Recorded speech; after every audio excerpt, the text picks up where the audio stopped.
Hey, and welcome to season 2 of Mama Tales. I feel so good being back behind the mic. It's been, I think, a little bit over 9 months since I started this podcast, and I never thought I'd say this, but I'd missed this late night recordings with the house like super quiet, me sitting on the floor with some hot water here, just sipping and, having a great evening and chat on here. If this is your first time listening, welcome. There's a whole season waiting for you if you haven't listened to that already. And we're here to kick off the second season. It's been such an amazing journey. Like, season 1 was such a success, at least in my eyes. I was able to have very many meaningful conversations. I rekindled and developed new relationships and also built a supportive community around me, which honestly I never foresaw when I put this podcast up. So I think it only goes up from here, right? Well, so the break gave me some time to, just do life and think about, what's coming up in 2022. One thing is that now my daughter is like we're entering toddler. We were there, but now we're really, really there. So that's been interesting. And the other thing, in case you missed it, that I am pregnant, 20 weeks and counting. The first trimester was a lot, definitely hit me much harder than it did first time round. But I'm finally getting to that stage where pregnancy feels amazing. My body's feeling more powerful. I have more energy. With its limits here and there. But I'm really enjoying this phase I'm in right now as I wait for the new baby to come. So that's exciting. And if you don't want to miss any major news like that again, please listen up, because I'm going to do a bit of housekeeping for the podcast. So number 1 is you can follow me on Instagram at Sally Mugore. I do share a lot on there, especially just about my day-to-day life and many other tidbits that I collect here and there. And if you didn't know, this podcast also has its social handle on Instagram at Mama Tales Podcast. So yeah, follow both. I'll leave all those details in the show notes of this episode. The other thing that I started during this break, actually I released the first issue in January, and it's a newsletter currently called Behind the Mic. So it's a space where I share my opinions on many topics or areas that are relevant in this parenting phase or space. So be sure to subscribe to it. I'm still figuring out a schedule. At this point, it seems like monthly is more doable for me. So subscribe. You should be receiving the second issue of it sometime in February. And the topic of this one will be momfluencing. I'll dig deep. I've been reading and researching about mom influencers and how that world looks like. So yeah, subscribe. You can subscribe by going to my website. So that's mamatalespodcast.com. Scroll to the very bottom. There's a joining form there. All right, that's it, I think, on housekeeping. So we'll just jump right into what you're here for, the first episode of the season. So this story has been one that I'd wanted to do last season, but it's great as an opener to this one. So our storyteller this time is called Mary, and I've known her for quite some time and, got glimpses here and there about her story. So it was great to actually just sit down and chat with her and listen to the full story. And honestly, it was very eye-opening. I don't want to give too much away about her story, which you're going to just listen to right now because it's pretty long.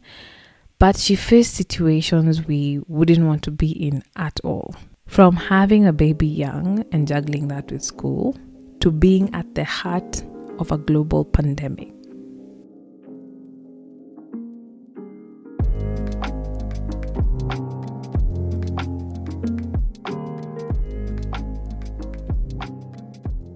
So my name is Mary Gititu, and I'm a mom. I'm turning 27 in a few days. I have one child. He's 7 years, so you can do the math. I got him at 20. So yeah, you brought something up. You did give birth to him at 20, which does appear to be a young age. So maybe if you can just take us back to that moment where you found out that you're going to be a mom. Yo, I think for me that was like one of the most scariest of things to experience. So I got pregnant at 19. I was in campus third year, and I was in what I thought was a stable relationship. Yeah, like by the time we were clocking an year, I was pregnant. And it's like we basically lived together because we'd not even get to a week without seeing each other. So he's either at my place or I'm at his place. So for me, what I felt was I was married. Guys, I was not entertaining anyone else but him. And the way that I'd now set up my life was school, home, school, home, school, home.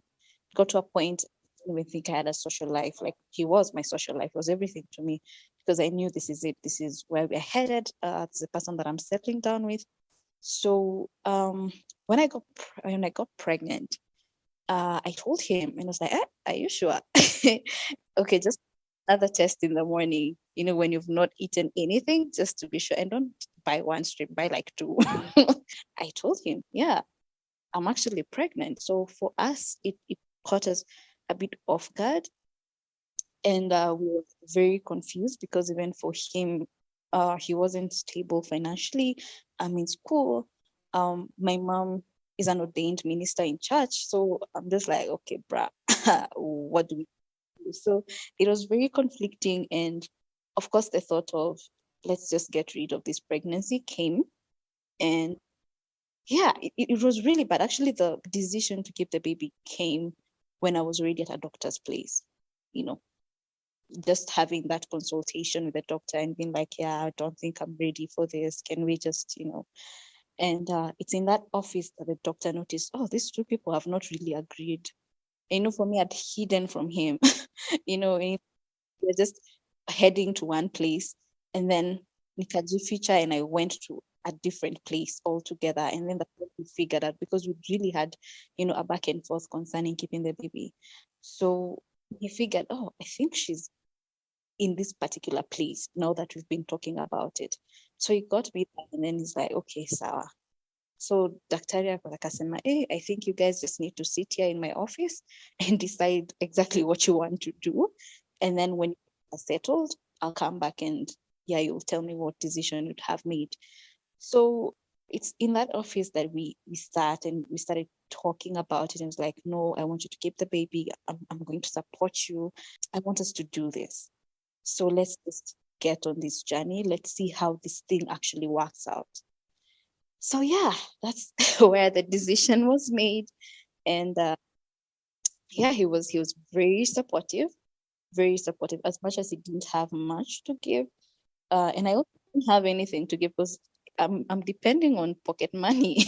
I don't have anything. So, but then for him, he had started working online. So he used to do online marketing and I don't know, I just those online things that men do, and was getting a little something here and there. So the first months were okay; they were a bliss, in terms of relationship. But then the pregnancy itself was very difficult because I had morning sickness, and they lied when they said it's morning because I just was off through the day. I had like a very tough time like keeping it together, especially mornings throughout the day. Any time I just smell any kind of food, I just used to get so much nausea. But then at some point, I think the second trimester, yeah, no, that was done with. But apart from that, sikuwa natema mate. But I bought stones, those nice. I ate those. Then I feel so guilty. I always used to ask myself, are you sure you want to fill up your appendix? Why are you eating that? Yeah, so that was how the whole pregnancy thing started on my end. Take us back to like now when you are giving birth. How was your support system then? So first 5 months, my baby daddy and I were doing great. But then now I'm the kind of person who does not do so well under pressure. And he knew that because he'd stayed with me for quite a long time. So he'd see how I used to behave when I had exams and all that. So my plan was to be in school all the way till the last month. But then it was like, no, I know how you usually get, especially when you have exams and pressure and all that. So I feel maybe you should just take the semester break and just be home and just relax and yeah, take care of yourself and the baby so that you don't pressure yourself and then end up maybe getting a miscarriage or something. So me being the submissive woman, I dropped my units. I'd already registered for the classes, so I just went to school, dropped all of them, and took the semester break. So I took 2 breaks. Of course, take semester break means now going to stay with my mom, because why would you stay away from the family home when you're not going to school? So I think at that point, that's when now things started getting thicker for us, relationships, and yeah, we just started drifting and drifting and drifting because he'd hardly show up. Actually, I think just came home maybe twice after I went back. So I'm counting now, this is 5 months in, right? So for the rest of 4 months, he was, let's say, almost absent. And that is the point that I was going through so much heartbreak because I just couldn't understand how he'd leave me. I couldn't believe it. I went through a huge, just a very huge phase of denial because someone that I knew I'm going to do life with. So where are you? I thought we were doing this together. So that really broke me, and I felt like I was not worthy of carrying the baby. I sort of resented the whole thing. I was crying like literally almost every day. It was so difficult for me until about maybe 8 months, somewhere thereabout. That's when my sister came and she was like, if you don't want that baby, we want him. So yeah, just stay sane. At least give him to that baby. If you don't want him, we're gonna take care of him. But we need that baby alive. You're not gonna kill yourself just because you're going through something. You have to take care of yourself. You have to love yourself. So that's when somehow um, my healing journey started. I started now wanting the baby again and loving him and praying over him. I started now connecting with him. And my family was of great support. My mom and my sister were just the best of helpers that I could have at that particular moment. So I feel like if it were not for that, I think I could have gone crazy. So great system from home that really helped me throughout that now phase of the heartbreak and all that. So the due date, okay, according to my EDD, I think I was supposed to deliver the baby on the 12th of December 2014. Baby didn't come. So I just kept living. Up until the 1st of January 2015. So you can count the time. I think I was like 2 weeks over the time that I was supposed to deliver. Yeah. That's the time that on the first we had some kind of a party at home, and one of my aunts was like, "Ay, wewe apana, you should have given birth already." So before this, I think on the Christmas day, I'd taken my sister-in-law to the hospital, for her first baby's clinic. And I asked her, like, check me. And then she's like, oh, Kombali, you don't even look like you near giving birth. And mind you, the belly thingy was already low. Like I looked like I was popping any minute. But then she's like, oh, nakaukombali, wewe bado. So okay, then maybe ni hivyo. I'm not a doctor, so let me just. So 1st January comes, and my auntie just points that out, and she's like, "Have you really been checking out for all the signs of birth? Like, are you sure you're really checking everything?" Then she's like, "There's this mucus pluggy thing that usually comes out. It's like a cadmium, but then it's sort of pinkish. Nini nakaka gel.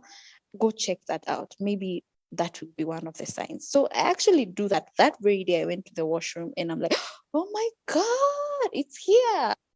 Yeah, I'm supposed to be giving birth." So a while before this, I felt some sort of contractions in the night, and I my mom, because I was sleeping with my mom. I felt like her bed was more comfortable because hey, yeah, vitanda zingine and the mattresses just sunk. So durable. Me, I don't know what happened, but thinking. So I used to sleep with my mom. And I remember this one night, I tell her, "Mom, hey, me the pains I'm feeling, they're just they're just too much. And all the weird thing is that they were at my abdominal place, ukumbele. Nikasema, okay, maybe it's not it. But the pain, I felt actually some pain. Like for some time, I don't think there's anything serious. So mini collected. But then now, so first comes and I see that, and I tell my auntie, she's like, okay, you just need to go to the hospital now. Try and book an appointment. Because again, I'm not getting contractions, my water is not breaking, so hapa lazima nijipeleke hospitali. So I talked to one of the doctors at the place that my sister-in-law went to deliver her baby from, and asked him, hey, so when will you be on duty? It's like kesho usiku, now on the 2nd. Kesho usiku nitakuwa. Ambia, okay, sawa, we'll come through. So all this while, my bag had stayed packed for like a month. It used to stay in the car just in case nishikwe nikiwa mahali. So bag was always packed. So on the 2nd, I just took some porridge at night. Then my mom and my sister went with me to hospital, and we met with the doctor. That's when now he checked me. Hey, and you know how checking goes, like that checking is painful. Someone just told us about the whole checking thing, but then he checked, and guess what? 4 centimeters dilated. Haya, where hata uwezi enda nyumbani, you have to be admitted.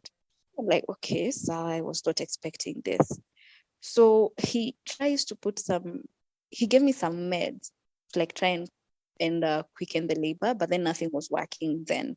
So anasema, itakufungua within no time. Like, nothing worked. So he's just able to save up that energy, because that time I remember you were just dancing hapo kwa new wardrobe. My sister was taking videos of me as we're just living. Then he's like, nacheka mtaona sa vile unalianga. Like, guy, stop saying those things. So after some time now, he told me, hey, I went a quicker to drip, inaonekana that dawa is not working and your water is not working. So a drip. So he now induces me. Now seriously induces me. So he tells me maybe by like 3 a.m. I'll have delivered. So this is around like 9, 10 uko. So I dilate very fast. I dilate. The second time he checks me, I'm 6 centimeters. The next time he checks me, I'm 8 centimeters. Like, okay, well, by the way, within no time we'll be out of here. My water was not breaking. So mahali akasema, no, because your water is not breaking, we have to break this water. Hey, it was such a painful process. First of all, when you're that heavy and you're about to like deliver, the contractions are on the high, you can hardly lie back because everything just feels so uncomfortable. So it's a struggle just lying on my back. Ndio wajaribu kutoboa maji, and they were trying everything. They tried, I think, with scissors. They are trying with what me. I don't know what they were impacting me. I just know I felt bothered and I was getting so uncomfortable. I just couldn't wait for them to get done with whatever they were doing. So eventually, trying for quite some time, the water broke, and now nikaanza tu kutembea. I was like, you just keep walking around the room, it was bad. I kept pinching people and scratching them. They're angels, and they're just keeping up with me because I was scratching them. My sister even at some point wore some gloves because I'm scratching her, I'm pinching them. I mean, sting. And then that's when later they're like, okay, yeah, now let's try pushing now because you're already 9 just dilated. So I lay on the bed and we start pushing. Hey, first push, nothing. Second push, I poop. I'm like, hi. I'm like, why am I pooping? So I remember getting so frustrated because I think that happened twice. And I was angry. I started telling him, Sasa nini mbaya na hii? Why am I pooping? I want to just pop this baby. Like I was getting frustrated because I'm like, first of all, this is embarrassing and no one even warned me about this. And now this is happening in front of everyone. Hey, I just want the baby out. So it got to a point where now the pain was like too much. I'm pushing, the doctors are helping me push, like they're pressing my tummy, trying to like to push the baby. Nothing is working. Nothing is working. Remember, I'm 9 centimeters dilated.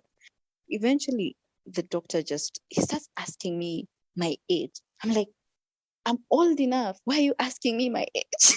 Because obviously, if you're a bit young, then that means, your pelvic area is not like that matured. So you might not be like even give birth, normally as people call it.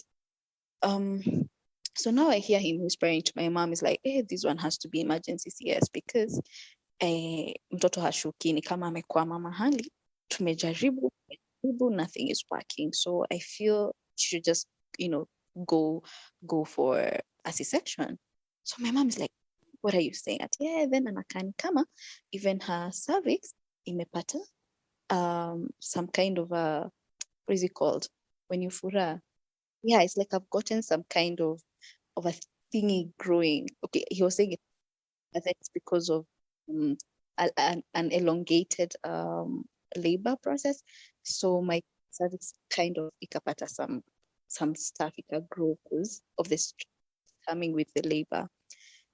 So akasema sasa hata hiyo ujue pia imefunga njia ya mtoto kutoka, so we can't do it. Right now, there's no turning back. Like once induced, that's it. The baby just has to come out. So now, unfortunately, is now this hospital, it's a small hospital in Athi River. The doctor that would do now the C-section was not available at night. Kasema, they'll have to do me a hospital transfer. And it's a small hospital. They don't have an ambulance. So yeah, so they're just like, okay, sawa, getting sawa. The doctors were just two. Again, it's a small hospital, so that means there are not a lot of people there. But it was a very good hospital, very like the cleanliness. Like I love the hospital. So akasema now we'll have to just take her to some hospital in Kitengela that will admit her so that she can just have her baby. They actually know how to they had to, what is it called, push me over with a wheelchair because I couldn't even walk. The labor, the contractions were killing me. Like it was so bad. So now we get to my mom's car and I sit next to the doctor. I remember I even removed one of his buttons. Kama nimemshika. Hey, alijionea maneno. Because I'm like, I kept asking him, kwa nini unanifanyia hivi? Kwa nini unanifanyia? As I'm crying and there are no tears coming out, but I'm crying. I mean, so much. So we get to this hospital and they're like, Apana, we have to confirm that she's actually 9 centimeters. So again, why I kept cussing them. Then that doctor was so bad. It's like, hebu kaa vizuri, lazima tujue kaa uko 9 centimeters. We have to confirm these results. Like, you guys, you have no idea how painful this is. So they're like, yeah, she's actually 9. So akasema, this one, sisi, hatutamweka kwa theater immediately. No, because my doctor ameshanifikisha, amenitransfer him, we went back to the hospital because there were just 2 of them. So hangeacha huyo mwingine peke yake. So this guy take me in and I'm still wearing hospital clothes of the other hospital, by the way. I didn't even change. So they now tell me to start walking up and down a certain ramp so that the baby, okay. So remember, my doctor has written it's emergency CS. This one, there's nothing like emergency here. Ebu tembea huko, mtoto atashuka za kuzaa. So me, I walk. And I'm just crying. The whole time I'm just crying. I'm just screaming. I keep reminding myself, hey, baby, just keep it together. Keep it together. I'm like, together.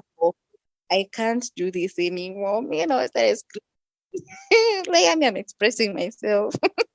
I have to. The pain is just too much. So, so my family is just there. They're wondering, okay, so how they don't want to take me to theater. They want me to just keep walking up and down mpaka mtoto ashuke. So by this time, mtoto ameshuka kabisa. I feel the urge to push is still there, but then to push outside because there's no one who's looking after me. Sinikonje, because I'm walking up and down. I'm in a room. Hi. So now the doctors come and then they're like, Ati, they start telling my mom because I could hear. They start telling her, just talk to her, ajaribu tena kupush tuone kama mtoto atatoka. Telling you at this time, the pain that I was feeling, I just couldn't picture myself lying again on a bed trying to push. So I just looked back and my sister was actually crying. Like she's still in pain because I was in so much pain. So my sister is like, apana. She has pushed enough, mpeleke theater. We are not doing it again. So my mom is conflicted. She's like, now she knows how the theater is. So if she would not prefer for me to go through that, she'd prefer I try again. But then even for me, I'm like, hi mom, I have been trying. And then my mouth was dry. Like I was just dry. So around this time, it's around maybe like 5 a.m. now or 6 now. So it's already morning. And so akasema okay, sawa basi. Nikamwambia mimi, just take me to the theater. Mimi, I can't anymore. So my mama, yenyewe, she has been trying the whole night. She has pushed so many times. There's nothing that is coming out. The baby is stuck. So let's go to the theater. So all this while, I'm having this urge to push. I'm really having the urge to push. Kabisa. I kept pushing. I'm just telling them, "Aki, nasikia, nasikia, nasikia." Then I scream. Then they're just like, "Sasa madam, ulisha sign makaratasi. Don't dare." So they told me, "Ulisha sign karatasi, hakuna kupush. Ngojea dungwe sindano." So now the theater room. And so I'm sitting on that bed of theirs. My stomach is just, it's so big in overflow. Yes. I'm not even fitting. Then the doctor looking at me, they're like, okay, sasa wewe, stop pushing. Stop pushing, and we can't touch you because we're already cleaning up ourselves to get ready for this operation thing. So wewe vumili ongoja daktari. So the daktari took quite some time to come, but then eventually he was able to like hold me kidogo. I relaxed for a moment. They dungared me and the operation started. So right after they got my baby out, I started feeling cold. I don't know. I kept feeling so cold. I was freezing. I was actually shivering. So me, I'm asking, what is going on? Why am I shivering like this? And then unakwanga to that machine. So it kept beeping, like, Jesus, is it that I'm not calm? What is going on with, like, I'm in stress at this point? And then after some time, I start feeling things. I start feeling them like wakieka mavitu, like na feel kuna vitu zinapampiwa kwa mwili yangu, and there's a pull of like strings. I'm like, hey. So I tell the doctor, who's the one who stays now near to your head, I'm like, by the way, I can hear what you guys are actually doing. I can feel what you guys are doing. Like, unasikia, I tell him, unasikia nikaa kunaeka vitu, unasikia nikaa navutwa na kamba. The next minute, nilijisikia nikiambiwa, madam, amka. So I think they had to like add some other dawa for me to sleep so that they can get, because nikaa ilikuwa imeanza kuisha. That was how my birth story was. Baby is here, life is going on. How did you now decide to like go back to school? Or was that an immediate decision? I was not going to drop out. That's not how I do life. I never in my mind to ever drop. I just knew that I had to finish school. So remember, I took semester breaks a bit too early when I was still pregnant. So that means that the other remaining semester break was going to be short. So I resumed school after 3 months. So baby was 3 months, and of course the breastfeeding journey was very hard because at the time I'm breastfeeding, I don't even know how to get the baby to latch and all that. So I started going to school, and it was very hard, like trying to balance motherhood and school stuff. Concentration is on the low, and then now my milk supply started getting lower by the day because we used to live along Mombasa Road, and my school is Thika Road, so I'm commuting every day. So by the time I'm even getting to school, I'm hungry, and then I'm also trying like to save up money because I don't want to feel like I'm depending on my mom too much. So I kept paying myself of whatever money she gives me. I want to save as much so that I can at least next time buy the diapers myself or the baby wipes myself. I want to feel responsible. So that was another aspect of this whole pregnancy. And then now balance in school. But then again, support system was strong. My mom really stood by me. My siblings really helped a lot. I have an auntie who was always taking care of my son whenever we don't have a house help, should try and come. Like, it was just like a community thing, just to get done with school. And eventually I managed. I had to manage. I had to manage everything. And for me, I'm the kind of person who did not believe that I'd graduate an year after the time that I was supposed to. It was just like I was supposed to get done with my undergraduate at 21 and I'm finishing it at 21. I don't care. We're going to until we graduate at that 21 because I didn't want to feel like the pregnancy had taken from me. I wanted to still finish and do things that I wanted to do at that age that I wanted to do them. So I pushed myself and I was able to like get done with school. My performance was not like really good, but then I feel like still there was some bit of improvement. I think because now this time I'm more mature and I'm concentrating more in school in terms of, I can't do this at home, so I have to really do this at school. And that pushed me, and my GPA was good actually, and I finished school and graduated. And all this time, like, what happened to the father of the baby? um, so he was mostly MIA. He saw the baby for the first time when he was 7 months, and that was out of me like pursuing him and all that. Like, bruh, when are you going to do this? And then eventually, an opportunity presented itself, and he came over, saw the baby. For me, it was just like, you know what, you can see him. Like, I hate her more affect because this baby cannot even remember you after. I feel like they're too young to even remember anything. So at that particular moment, it was like, yeah, morning, haina shida. The next time now he saw the baby was when the baby was like 2 years. So it was basically MIA.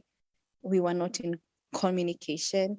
I remember sometime before graduation, I sort of started going through some counseling, 'cause of how much this whole thing affected me. Um, but then I feel like that ruined everything for me because I'm putting in the effort to try and get him on board. But then who's talking to him on the other end? There's no one. So it becomes one-sided. The effort was just, became a bit disappointing, a bit frustrating on my end because the kind of results that I'm expecting from whatever thing that I'm doing is not the kind of thing that is really coming out. Like, it's not getting what I want. And so that even made me more frustrated about everything. But he was absent. You decided at some point to go to China. Mm-hmm. So what was behind that decision, and how did it come about that you ended up being a bit further away from your son? Hmm. So, so I graduated in 2016, and I try a few hustles, selling insurance. Honestly, if you've not sold insurance, you've not hustled. Like, that's where I started. So, I was trying because I think I suck at sales. To convince people, like, how am I supposed to show you an education policy? Like, how convince if you don't want it, you don't want it, So I started with that, and then eventually, when I just couldn't take it anymore, I was just like, you know what, to just open a door for me. I need to do something that is in line with what I've studied. So I studied international relations in campus, and somehow I got an internship at the Ministry of Foreign Affairs. I say somehow because they just don't pick anyone. Um, so I was able to get in, and I got really, really good bosses that kept like extending my internship. So this is 2017. So somewhere along the way, 2017, I think ikienda kuisha mahali uko, and then getting into 2018, because I remember I moved offices. Now I went to intern at one of the government offices in Gigiri. There was now that deals with UNEP issues. And so from there, when I was still there, that's when now I got a call from the Chinese embassy. So my boss and I previously had tried like to inquire whether I could get a scholarship, and wrote a letter to the Chinese embassy, and I never got a response. So mi nikajua, yeah, that was just it. They just didn't consider that. But then later, I'm getting a call when I've already been, moved from that office, and I'm in another office. That's when the embassy literally calls me. They're like, "Hi, you had requested for a scholarship and I don't see your name on the list of the people that have gotten scholarships. I'm like, okay. I did not even get a response to that. He's like, oh yeah, the response is, yeah, let me send it to you on your WhatsApp. I need you to apply like really fast, send in your documents, and you're getting this. So all this time, I'm telling anyone anything at home. Me, I'm just in shock. Then at the same time, I'm like, yeah, talabda mnanidanganya. So I don't want to say anything, and then it's not the thing. So eventually, now that happens, and I try and actually talk to my son about it, like, mommy's going and I will not be back for some time. And he's like, apana, I went to mahali. I'm like, I'm actually going. And yeah. So I remember that very day when my family took me to the airport. I think he thought my sister was the one leaving because he kept clinging. The whole time I was just clinging on to my sister. So for me, hata hataki story zangu. He does not want anything to do with me. So me, all this time I'm feeling so bad because I'm like, bruh, I'm leaving. Like, you're not even hanging out with me. Like, what's wrong with you? I think he was 3 heading into 4 because I went December 2018. So he's 3 heading into 4. So eventually, sasa nikaanza kuingia. Now you know how it is. Just get into that door, that's it. There's no coming out. So at that particular point is when now I somehow like knelt to hug him. And that's when it hit him. Like, hiya, I think it's mom me. Boy cried. Then at that point, that officer is like, bring your papers. Bring your papers. My baby's crying, like getting access to my papers. Me, I have bigger stresses right now. He just took my papers and he's like, Ingia, just like, Jesus, how to leave my baby? Honestly, I almost just tore that paper and turned back. I was just like, I can't leave my baby like this. But then I kept telling myself, no, be strong. It's a good opportunity to better yourself. Go do your math. Just develop yourself. Why not? You have the opportunity. You will be okay. So I got in and I could hear my baby crying from the outside. And it was so painful for me. I stood at some point, just some tears just dropped off because I'm like, yo, people, you have no idea what I'm feeling. But then at the same time, I'm strong because now everyone inside is like looking at me. Okay, to also like keep it together. But then the cry of that baby was just freaking me. Yeah, it was bad. So and I got there, it was hard. Let me tell you, distance parenting is bad. I never imagined it would be that hard for me because now I'm just now struggling to connect with my child. So it just calls, and I thank God for technology because I don't know what could have happened if it were just those many years ago where better or nothing. So all this while is just trying to call, and then I'm also trying to like keep the connection with my family. I kept calling, and like the time difference is 5 hours. So I used to stay up late so that they can be home and then settled. So I used to sleep like in the morning. I just want to communicate with them, and then it got to a point where my family was like, okay, this girl she's too hung up on home things. You know what? Tutamlenga for some time. She needs to get used to being there. So I'd call, they don't pick, or they just don't communicate at all. Ndo najua tough nini, because they're like, if you keep calling us every day, you will not concentrate on your school stuff, and that is taking you there. So we need to make you a bit more disciplined, and I actually started now adapting to that. So connecting with my child was very hard because now I had to try and be creative. And then now the most unfortunate thing is that the times that I'd call them is already night on my end. So I'm just in bed. Where else would I be? There's nothing they can see. And kids will see things. But then the time that is my family is at work, my child is in school, so I can't call them during the day and show them what's up on my end. He'd get so bored. Hata alikuwa anakuja naenda zake, is like, there's nothing interesting here. So yeah, it was so painful because I even used to ask my mom, Kwani, what have I done? But then he does not want to talk to me. What do I do? So my mom is like, you have to try and get creative. Do things. Take videos for of things. call him when you have something interesting to show him. So I'd literally even buy sweets and just call him like, Ona hi baby, Ona easy colors. We try and have a conversation. Mostly I'd send videos of the place that I've gone to maybe, and just have him, have a feel of me, still in his life or something like that. So it's difficult because babies want presence. And now they're away, you just can't connect with them the same way. You can try, but so I had to try and get creative. Whatever that meant, that particular moment, I had to. Yeah, but I thank God that somewhere in between now he visited me together with my mom, stayed for almost 3 weeks. So we had a good time, like trying to reconnect, chilling. He would never want anyone else to do anything for him or to him. If it's birthday, he wants mommy to do that. If it's feeding, if it's sleeping, he wants mommy. Like we really bonded during that time and brought some peace into my life as well. And yeah, I was not ready to go through yet another year without him before I came home. So we went there, I think September 2018. I was supposed to leave 2020 July, but then COVID happened.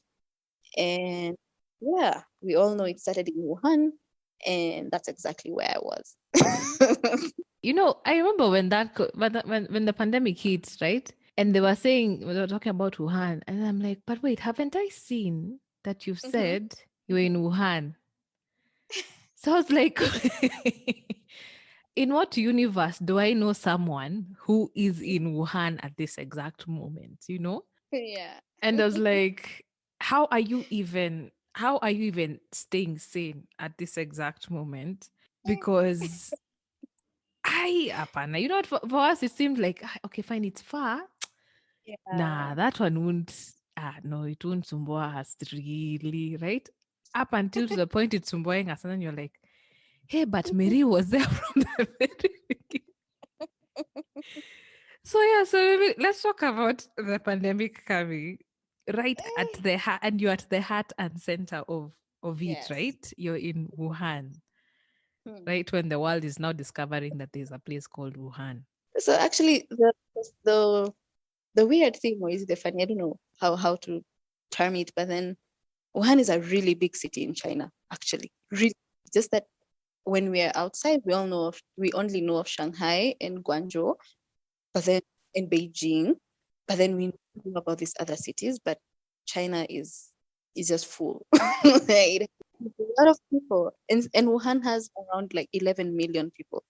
So you can imagine, and actually Wuhan is known to be like a students kind of a city because it had a lot of universities, a lot of international students, and so it's one of those cities that someone would really love to live in. Anyone who has lived in Wuhan can testify. Like the racism is not that much because those people can be a bit racist because there are a lot of international students. And so the pandemic comes, and now that's when everyone is hearing about Wuhan. They're like, Wuhan, where the hell is Wuhan? So for us, I remember when the pandemic started, for us, we're just hearing stories, me at natuambia sijui nini, me, as we're just living our lives. So I remember it was before now the pandemic hit. For me, I didn't want to another city to visit one of my friends. So Karudi, and then that's when now the lockdown happened. We are wondering, okay, what is going on? Like, are these people really serious that you're going on lockdown? So I remember end of Jan is when now things were really looking like the looking into another direction because it was still during winter, so we are not going out often because of the cold. You really just want to stay in your room. And the supply, I remember at that time I was actually fasting. I was just, because I'm a godchild, so I was actually going fast. It was around my birthday, and so I'd not even bought like a lot of supplies because it's like, but I'm fasting. I'm not eating like you've also nilienda. So I didn't even buy a lot of things because, what's the still just go to the soko another time. Yeah, that time never really came because I never now I never got to go now to the real market. I had to just buy stuff from the shops near school. So it gets to 20, I think it was on the 23rd of Feb or Jan that they now put the lockdown, of Feb. That's when it's made official. So nothing, I'm telling you, literally nothing was working. When they talk about public transport being frozen, that is what was going on. Cabs were not working. You'd actually just get on your app and try and order they're called Didis. There's an app called Didi. We have Uber. Try and use a Didi, and there are no Didis. Like, hapo ndo naona haya, it's actually real. So I remember walking out of school and being like, "Ebu acha niende huko kwa main road," because our school is in town. So I reached the main road and there are just countable cars passing, personal cars. There are no people, and Wuhan is full. Like, it has always been so full of people. Reality now is hitting me properly. I'm like, yo, they're actually no. And then even going out, I was so scared because I'm like, I don't know if I'm even supposed to be going out right now or I'll be arrested. So nilienda nikiogopa. And then at the same time, we're not even sure how this disease is working. So we don't know whether we should even like have our noses out or or have a mask. Okay, usually, of course, during winter, like you wear a lot of masks of the cold. But then, like, hey, okay, how does this thing even work? So eventually, the school locks us in our hostels. They lock us inside. They lock us inside. Like, kuna ulikuwa nafunga hata na nini na kufuli na chain. So the only people coming in are the people that would bring us food, because now our school was kind enough to like give us supplies, all of the day. So those are the only people that would go in and out. Sisi, we stay in, and then like even in those rooms, stop moving from a room to another, because remember, so it turns out the virus had started like the year before. That's 2019, as we didn't know about it. So if anything, all of us were exposed because we are all about our businesses, right? So now when they tell us to stay in, they're like, okay, we also don't know whether your friend could be having the virus or not. So just stay in your own rooms. So they had even a whole list. When you pick food, you tick, umechukua chakula, nini, like we look like inmates. Unateremka tu kuchukua chakula, unarudi kwa room. Unateremka unachukua chakula, unarudi kwa room. So you can imagine doing that for a whole 2 months. Because I think it was more than 60 days. You're locked in. Then now it got to a point where there was no drinking water. And water in China, like you just have to buy water. The tap water is not usually good. Like boil it and maybe you just put a tea bag or something. But ikiwa hivyo peke yake, it's bad water. It's not even healthy at all. So we went through a water crisis. Now there's no drinking water. The school cannot get supplies because everywhere is locked down. There's no one coming into Wuhan.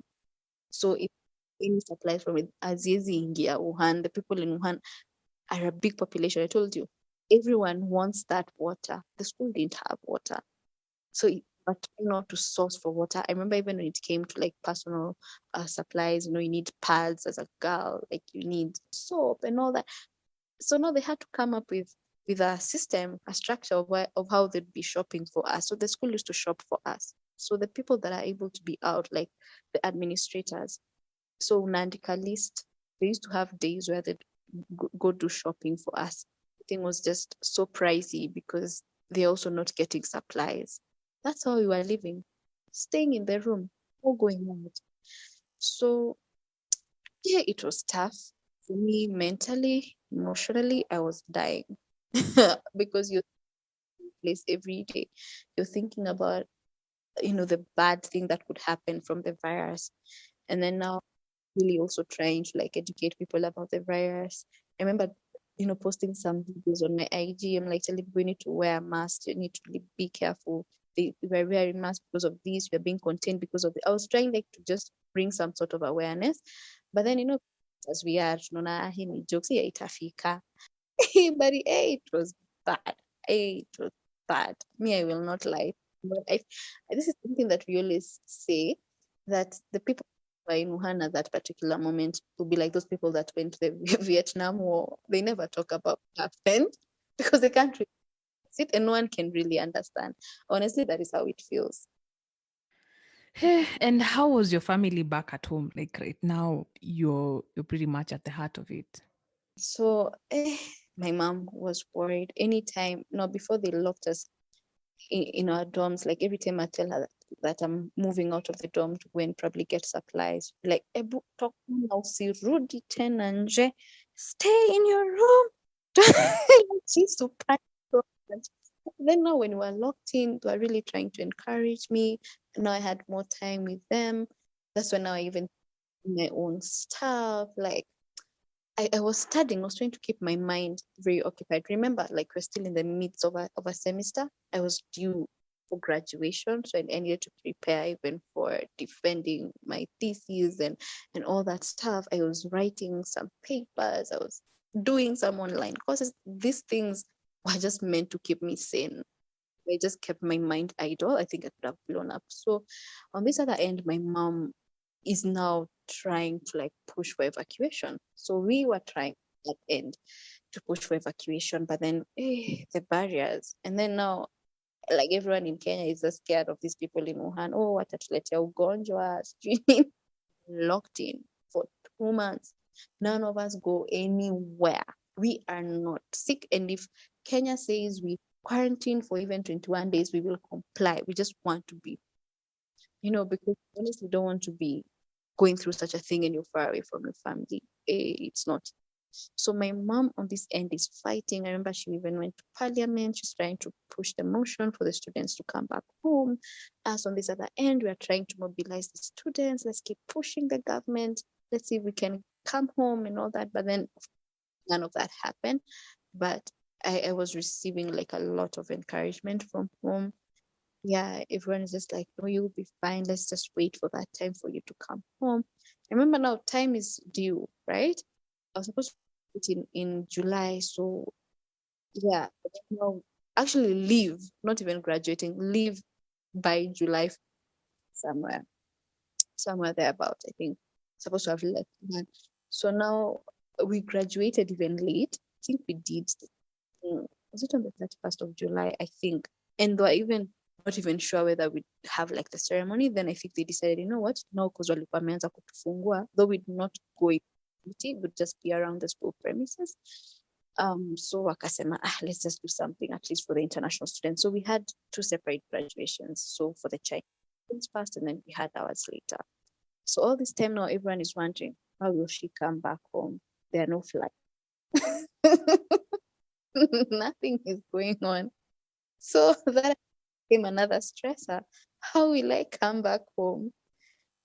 So eventually, though, like, God named so. He just showed up. And since I was under scholarship, for me, I was not worried about how will I pay my ticket because I been going for like half an hour. Can you pay? And that's just one way. So the people that self-support were really, really stressing because how do you pay a whole half an M or somewhere there? But yeah, somehow the government, since Walikata to evacuate, they decided, okay, we pushed for them to send a Kenya Airways to come and pick students up because we're telling them we can't keep staying here. We don't even have money to keep surviving here. It's expensive and we are done with school anyway. Why should we keep staying here? And plus our dorms might even start telling us to vacate. For those people that are living off campus, the people they'll just be told to even pay rent because there you pay quarterly, like you pay 3 months rent. So anasema if we will be told again to pay 3 months, tunatoa wapi pesa? Eventually they sent, I think, like 2 KQ flights. Something that people don't know is that when that Chinese flight landed in Kenya and people made noise, it really costed us diplomatically because now China denied us landing rights. So none of our flights would land in China, anywhere in China. So that affected us because how will Kenyans go back home? So that really affected. And coming to diplomatic terms, that took time. Because China is like, mlitufanyia madharau, there is no way we are giving you landing rights. So mlikata hata nyinyi, you won't land here. So I don't know what happened in between. Now people in foreign affairs can tell us. But I think now they had deliberations. They just had to, so that KQ could be allowed to land, pick students, and come back. But for me, I flew back. I think started traveling. I got to Kenya on the 31st. I think. Is it 31st? Maybe I'm even forgetting dates there. But I came back in August via Addis. So because I was under the Chinese government scholarship, they paid an Ethiopian airline. Because Ethiopian, they were working all through the journey. Longer. Because I took like 3 days to Nairobi. Because of the just have to show like COVID tests, nini. The luggages were now more strict on how much luggage you can carry. So all made traveling more difficult.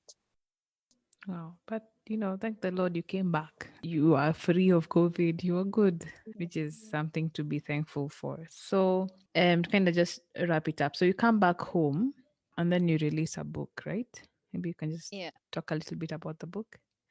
All right. So I authored a book and I feel like there's always some good stuff that comes out of pressure, like how it is with precious stones, gold and diamonds and all that.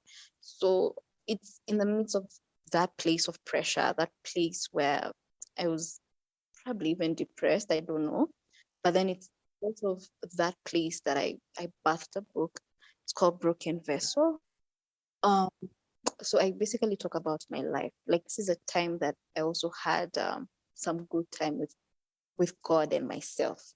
I was able to discover a lot about myself, and God was revealing a lot of things about me, things that I was not doing right when it came to my own personal life, when it came to parenting, and everything that I wrote on that book was meant to stand as an encouragement.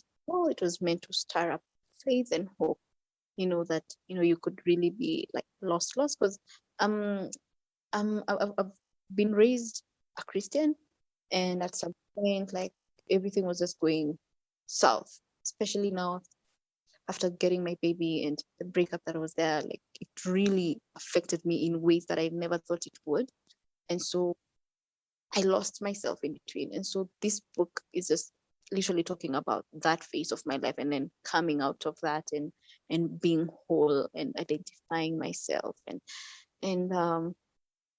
yeah, it talks about triumph, the struggles, triumph that comes with it. And yeah, so I come home and I was still working on the book. I'm actually one of those good Kenyans that came home and went for self quarantine. Most people are just because tulikuwa tunajua tuko sawa by the way. It's not that nilikuwa najishuku, just that I felt 3 days of travel, like that's too much moving and interacting with people. I kept changing my all through when I was traveling, trying to sanitize as much. But then I was like, my mom is at home and I have a child at home. Let me just self quarantine. So still during that time, I was trying to edit the book, proofread it, so I self published it. Use like external editors. The only thing that I outsourced was someone to do the cover page for me, of which I already had the idea in my mind. I just sold it to them. They just did the magic.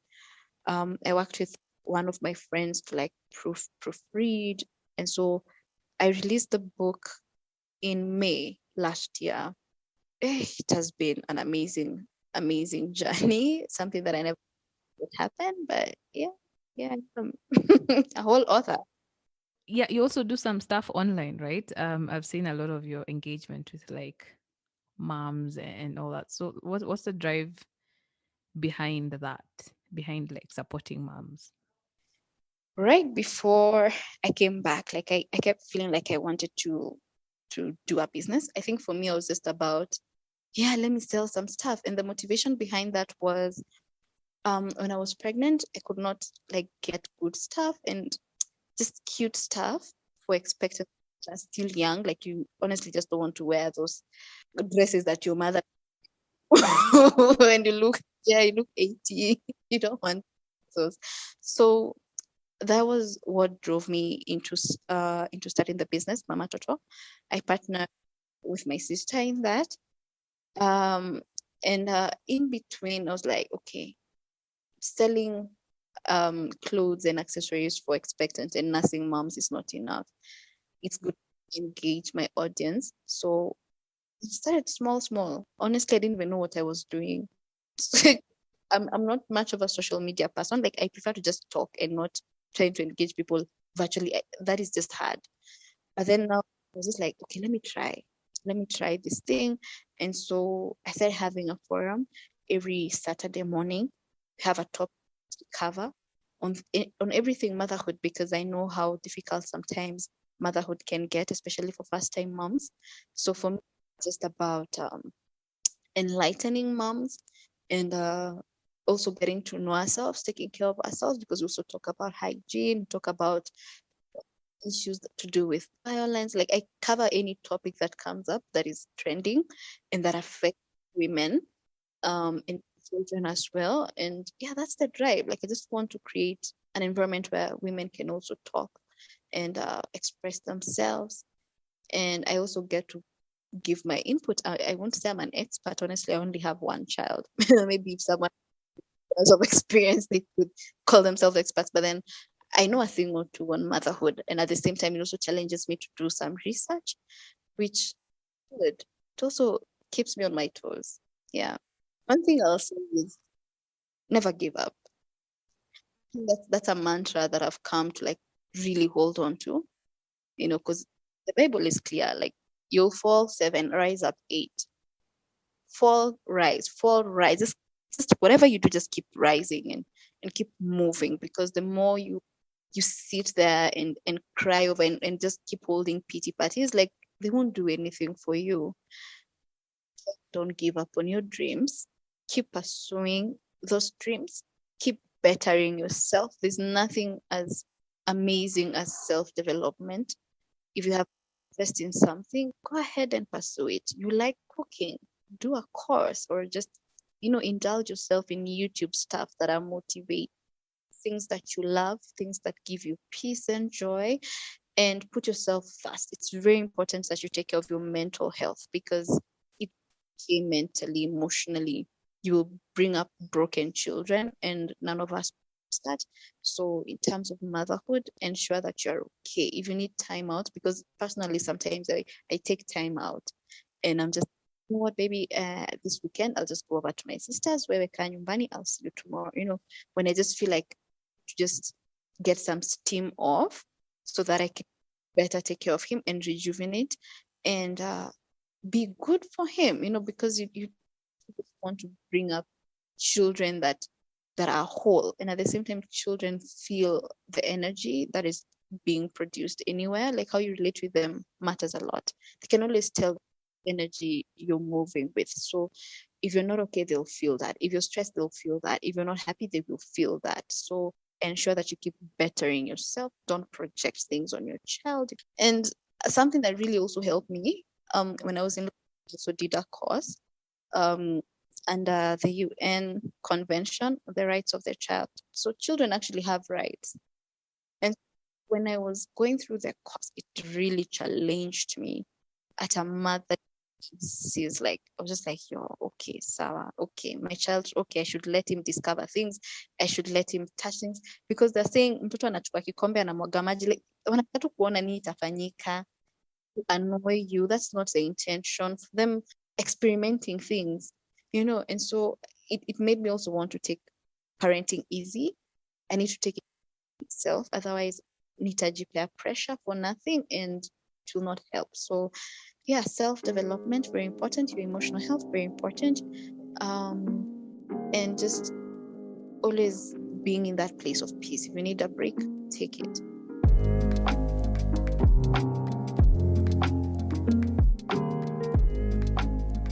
Like I said earlier in the intro of this episode, like, I really wanted to have this story in the first season of the podcast, but we weren't able to have that time to record. So talking to her and listening to that story, I was just amazed, because she has this uncanny way of caring for people, giving you strength and guidance and all that. Yet it's not like her path has been smooth all through, So I find people like that quite endearing, and I have so much respect for them. So I'm so very, very, very, very thankful that she agreed to be on the podcast and shared her story. Like she said, she has a couple of things going on. Please do check out her book. I actually just purchased it. I've been thinking about doing it for so long. So I purchased a Kindle version from Amazon.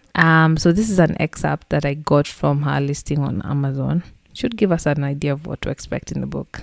So it says, the author through this masterpiece gives various experiences from being the good churchy girl to drifting into the things of the world, therefore losing herself. But even in this state, she empathizes on the love of God being a constant. She goes ahead and talks about the various hurdles and trauma she's overcome, including daddy issues, early pregnancy, a hurtful breakup, cases of sexual violation, underage motherhood, postpartum depression, sex as a healing tool, and difficult COVID-19 times in Wuhan, China.